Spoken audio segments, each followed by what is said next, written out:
Let's get the thoughts on this one now. A year on, and we're asking you, knowing what you know now and knowing the year we've been through, would you have changed your mind on the day? Would you have voted differently if you could go back in a kind of electoral TARDIS? Let's welcome to talkRADIO David Scullion, Deputy Editor at Brexit Central. How did you vote, David, and would you change your vote?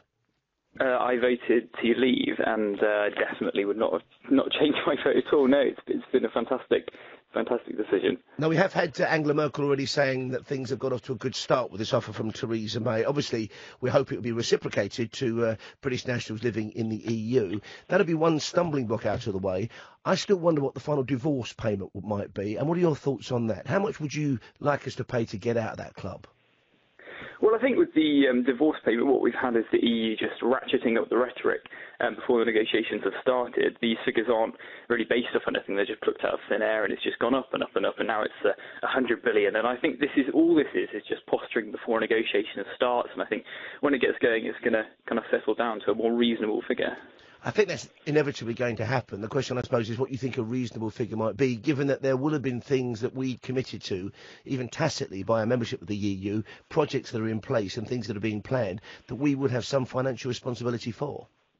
Yeah, undoubtedly we do have some financial responsibility that we've committed to, but I think what's being talked about less is the fact that Britain has assets in the EU which we should reasonably entitled to expect something for. And if you think about it, Britain is a net contributor to the EU, and on leaving we're being expected to pay a huge bill. Would countries that are not net contributors, would countries that receive money from the EU be expected a huge bonus when they left the EU? I don't think they would. And what was it that prompted you to campaign on behalf of a Brexit, to get out of the Europe? What are the main problems for you with the EU?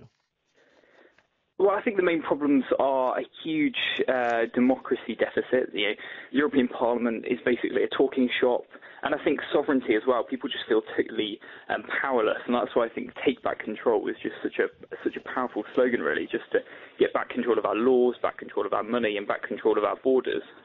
We've got a survey in the Times today, and I know these polls and surveys can be taken sometimes with a Siberian mind full of salt, but they've asked the question to people, if you had to choose one or the other, which of the following would you prefer? Britain having full control over immigration from Europe, but British businesses no longer having free access to trade with the EU, or British businesses having free access to trade, but Britain having to allow EU citizens the right to live and work in Britain. 58% of people polled preferred the latter, surrendering this notion of border control so we could keep doing business with the EU. Does that surprise you, finally?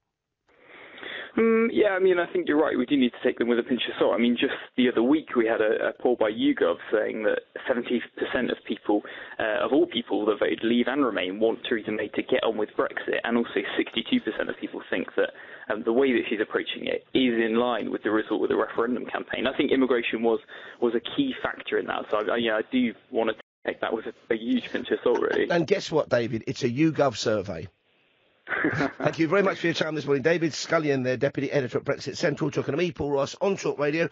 Well, you've heard from David, a committed Leave campaigner. Now I want to hear from you.